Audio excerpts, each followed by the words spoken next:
Hi students, இன்னைக்கு நம்ம பார்க்க போற டாபிக் வந்துட்டு refraction of light. Okay, so refraction அப்படின்னா light rays வந்து ஒரு டிரான்ஸ்பரண்ட் மீடியம்ல இருந்து இன்னொரு மீடியத்துக்கு டிராவல் பண்ணும்போது அந்த பாத்ல நடக்கிற டீவியேஷனை தான் என்னன்னு சொல்லுவோம் அப்படின்னா refraction. ஓகேவா? சோ இங்க பார்க்கலாம். இப்போ ரெண்டு மீடியம் ஆனாலும் இருக்கலாம். சோ அது ஏர் மீடியம் வாட்டர் மீடியமா இருக்கலாம், அல்லது வாட்டர் மீடியம் கிளாஸ் மீடியம், இது ரெண்டையும் எடுத்துக்கலாம், அல்லது air medium glass medium. So எந்த ரெண்டு மீடியமா இருந்தாலும் பரவாயில்ல. லைட் ரே வந்து ஒரு டிரான்ஸ்பரண்ட் மீடியம்ல இருந்து இன்னொரு மீடியம்க்கு போறப்ப என்ன ஆகும், நம்மளுக்கு லைட் ரே வந்து டீவியேட் ஆகுது அல்லது பெண்ட் ஆகுது. இது வந்து என்னன்னு சொல்றோம், ரீஃப்ராக்ஷன். ஓகேவா? சோ இப்போ பாருங்க, இப்போ ரெண்டு மீடியம் எடுத்துக்கலாம். நம்ம எந்த ரெண்டு மீடியம் எடுத்துக்கிறோம் அப்படின்னா ஏர் மீடியம், இன்னொன்று வந்துட்டு கிளாஸ் மீடியம் எடுத்துக்கிறோம். ஓகே, ஸோ இங்க வந்து air medium, so this is glass. Okay, so ரெண்டு மீடியம் எடுத்திருக்கோம். இப்போ வந்து லைட் நம்ம வந்து பாஸ் ஆகிற மாதிரி வரைவோம். ஸோ ரே ஆஃப் லைட் நம்ம டயக்ராம் எப்படி வரையணும், எப்படி ரெப்ரசென்ட் பண்ணுவோம், இந்த மாதிரி straight line with arrow mark இல்லையா? ஸோ இங்கே அதே தான் நம்ம பண்ண போறோம். So ray of light, so with arrow mark. ray of light நால என்ன இருக்கணும், arrow mark இருக்கணும். எந்த டைரக்ஷன்ல வருது, so இந்த டைரக்ஷன்ல நமக்கு இந்த light rays வருது. ஓகே, so இங்க கவனிங்க. so the ray of light is traveling obliquely. இங்க பாருங்க, obliquely அப்படினா slanting ஆன அர்த்தம். ஓகே, so இந்த rays வந்து மிஸ் எப்படி வரைஞ்சிருக்கேன், slanting ஆ வரைஞ்சிருக்கேன். இப்படி நேரா நான் வரையல. ஓகேவா? so obliquely எனக்கு வரும்போது தான் என்ன ஆகும் அப்படினா the light ray will bend. Okay, இன்னொரு மீடியம்க்கு போறப்ப அது என்ன ஆயிருது, நம்மளுக்கு அந்த லைட் ரே பெண்ட் ஆயிருது. இப்போ சப்போஸ் நான் இந்த கிளாஸ் மீடியம் இங்க வைக்கல அப்படின்னா இந்த லைட் ரே எப்படி போயிருக்கும், இப்படி ஸ்ட்ரைட்டா தான் போயிருக்கும். பட் நான் ஒரு கிளாஸ் மீடியம் இங்க வச்ச உடனே தான் இந்த ரேஸ் என்ன ஆகுது, எனக்கு பெண்ட் ஆகுது. Okay, so in the bending of light rays or the deviation of these rays we can call it as the refraction. புரியுதா? சோ இப்போ அர்த்தம் புரியுதா? ஒரு மீடியம்ல இருந்து இன்னொரு மீடியம் வர்றப்ப அந்த லைட் ரே என்ன ஆகுது, நம்மளுக்கு பெண்ட் ஆகுது. Okay, so this bending of light rays or this deviation we can call it as the refraction. So இந்த லைட் ரே எப்படி பாஸ் ஆகுது, இந்த டைரக்ஷன் வருது. So I have to draw that arrow mark.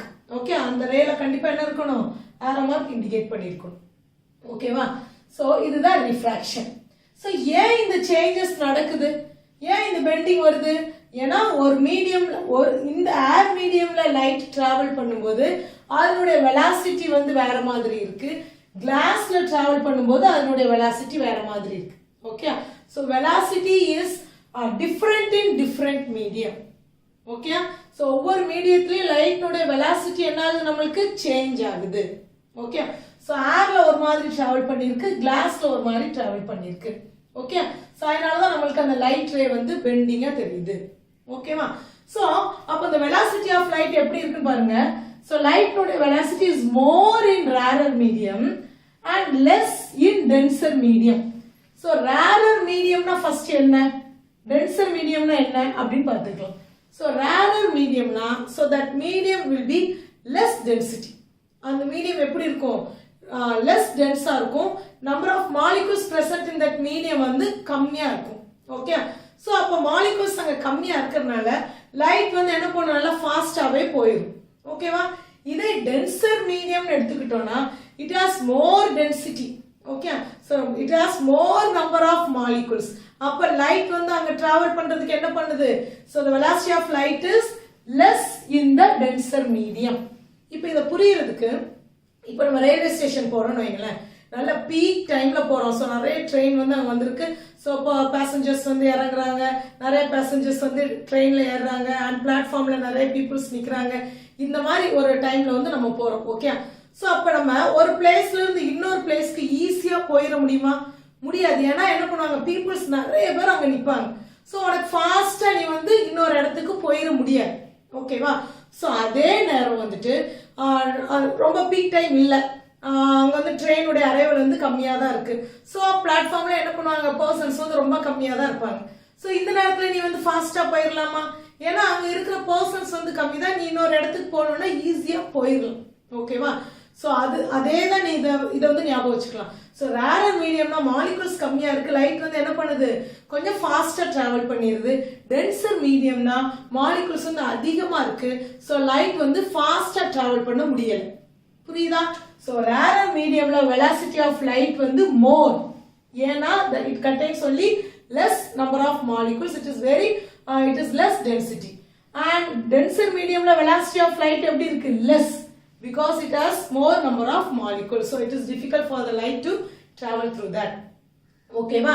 So அப்ப அந்த ரீசன்காக தான் நமக்கு மீடியம்ல என்ன ஆகுது, இந்த சேஞ்சஸ் நடக்குது. ஓகேவா?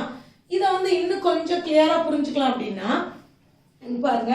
இப்போ சப்போஸ் நம்ம ரெண்டு மீடியம் எடுக்கிறோம், எந்த மீடியம் எடுக்கிறோம் அப்படின்னா ஒரு பாலிஷ்ட் ரோடு ஒன்று எடுத்துக்கிறோம். ஓகே, நல்ல ஸ்மூத்தான ஒரு ரோடு. ஓகே, ஸோ அது வந்து இப்படி வரைஞ்சிக்கலாம். ஓகே, அடுத்து நம்ம என்ன பிளேஸ் எடுக்கிறோம்னா டெசர்ட் எடுத்துக்கிறோம். ஸோ டெசர்ட் நம்மளுக்கு எப்படி இருக்குன்னு தெரியலையா, ரொம்ப மணலா இருக்கும். ஓகேவா? ஸோ இப்போ இங்க வந்து ஒரு கார் டிராவல் பண்ணுது, அந்த காரினுடைய டயர்ஸ் இது ரெண்டும். ஓகேவா? இந்த கார் இப்படி ஸ்லாண்டிங், மிஸ் என்ன சொல்லியிருக்கேன், ஒப்ளிக்லின்னு சொல்லியிருக்கேன். So it is travelling obliquely. So இப்போ இந்த இடத்துக்கு வர்றப்போ இந்த டயர் இங்க இருக்கும், இந்த டயர் இங்க இருக்கும் இல்லையா? ஸோ ஏன்னா it is travelling in smooth road. So கரெக்டா இந்த டெசர்ட்க்கு வந்துட்டாங்கன்னு வைங்க. ஸோ இந்த காருடைய இந்த ஃபர்ஸ்ட் வீல் எங்க இருக்கும், இந்த டெசர்ட்டை டச் பண்ணிடுச்சு. ஓகேவா? இன்னொரு வீல் எங்க இருக்கும், கரெக்டா இந்த இடத்துல இருக்கும். பட் இது எந்த இடத்த குறிக்குது உனக்கு, அந்த ஸ்மூத் ரோட குறிக்குது. ஓகேவா? சோ இப்போ இந்த இடத்துல என்ன சேஞ்சஸ் நடக்கும் பாருங்க. இங்க டெசர்ட் இல்ல, இதுவும் ஸ்மூத் ரோடா இருந்துச்சுன்னா இவங்க இப்படியே டிராவல் பண்ணி போயிடுவாங்க. Okay, so it will travel in a straight path. Okay, but நம்ம இங்க என்ன எடுத்துட்டோம், டெசர்ட்னு சொல்லியாச்சு, வேற ஒரு இதை வந்து எடுத்துட்டோம். ஓகே, சோ அப்ப இங்க என்ன ஆகுது, இப்ப கார் மூவ் பண்ணும்போது என்ன ஆகும், டெசர்ட்ல மணலா இருக்கும் இல்லையா, இவங்க வந்து என்ன பண்ணுவாங்க, இந்த டயர் என்ன பண்ணும், ஸ்லோவா மூவ் பண்ணும்.